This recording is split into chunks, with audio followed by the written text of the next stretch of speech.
Gods, monsters, and a whole lot of dry humor are the big draws of Immortals Fenyx Rising. Ubisoft has used its vast experience in open world titles to make an adventure game teeming with personality and fun. It may have similarities to other games in both Ubisoft's own catalog and from other companies, but for busy gamers, that doesn't matter. What matters is that Fenyx's adventure is a lighthearted joy to play. Let's see why this game is worthy of the gods in our busy gamer review of Immortals Fenyx Rising. Welcome back to No Time Gamer. Subscribe for more content to help your gaming sessions be time well spent. Let's get this out of the way right off the bat. Yes, Immortals Fenyx Rising is a Breath of the Wild clone, but we aren't here to compare, so let's move forward. Typhon has broken out of Tartarus, snatched the essence of the gods Athena, Ares, Aphrodite, and Hephaestus, and turned all the people to stone. Well, except for Fenyx. Now, Fenyx must adventure across the Golden Isle to restore the gods and defeat Typhon. The story unfolds in a non-linear style that allows you to travel to whichever region of the map you want and restore each god in whatever order you want. To keep a narrative bow on the whole ordeal, Zeus and Prometheus chronicle your tale via voiceover and set the tone with dry and witty banter. The humor may not be for everyone, but I found it charming and genuinely funny in some moments. Between the humor and the setting, Ubisoft has done an outstanding job creating a game that is a summer reading equivalent for gaming. Immortals is lighthearted, uncomplicated, and a blast to play. After creating your version of Fenyx, which you can modify later if you wish, you set out on the hero's journey. Your primary weapons are the Sword of Achilles, the Axe of Atalanta, and the Bow of Odysseus that were left behind by the fallen heroes. More on them later. After running into Hermes, gaining the wings of Daedalus, and entering the Hall of the Gods, the rest of the Golden Isle opens up with the Hall of the Gods functioning as your home base through the remainder of the game.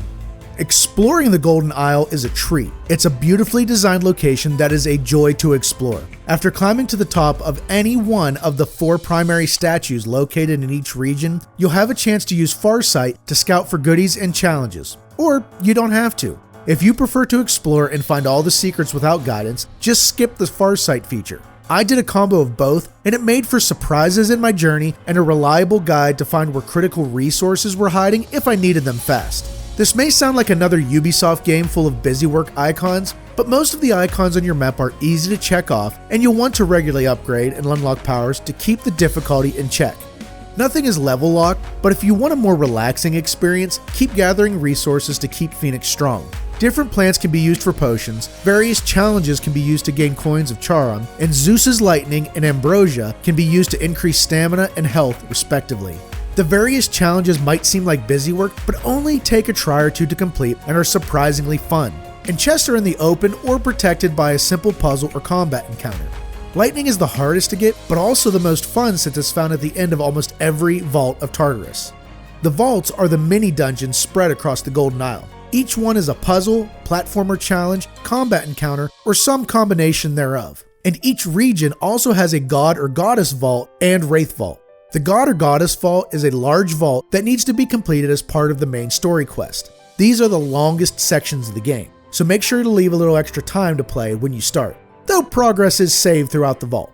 These are more challenging and usually revolve around a single mechanic used to increasing difficulty. The other unique vaults are the Wraith Vaults. Remember the fallen heroes mentioned earlier? In each region as you play, Typhon releases a wraith of the fallen heroes, like Achilles or Heracles, to ruin your day. To get them to stop messing with your life, you'll need to enter the Wraith Vault and defeat them once and for all.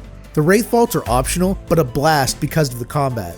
Finally, I come to the combat. Combat in Immortals Fenyx Rising is amazing. Light and heavy attacks mixed with bow shots and quick dashes make for the basics, but mix in the god powers to deal heavy and stun damage, and Fenyx is a one-hero wrecking machine. Ares' Rage, Athena's Dash, and even your companion Phosphorus do great damage to multiple enemies, and you'll need them as the number of foes and their strength greatly increase as you get deeper into the game. And the variety of enemy types is pretty good. The game really does a great job of giving the power fantasy required with this type of game while still making Fenyx vulnerable. One last item I want to touch on, and it's a bit of a negative. It risks spoilers, so skip to the time on the screen to avoid them and get to my final thoughts. Okay. After releasing the 4 gods, Fenyx travels to King's Peak. The snowy final region is a single mission to get to the top of the mountain. Getting to the top is a bit of a repetitive slog. Enemies are littered on this very long path, and there are sections that use challenges like the navigation or constellation challenges to block your progress. The challenges aren't that hard, but the whole thing feels like it's an unnecessary content stretch, and it was easy to get lost between the path going back, up, and down, snow making for difficult visibility, and environmental hazards that take away Fenyx stamina. I had to reload my save a few times because I missed a jump and got stuck in a place I couldn't climb out of or get down from without dying. I was more relieved than satisfied when I finished, and this was the only damper on a nearly perfect experience. Immortals Fenyx Rising is an amazing game with a horrible title. Gods and Monsters was much better. Its world is gorgeous, its combat is top-notch and easy to control, its story is humorous and enjoyable.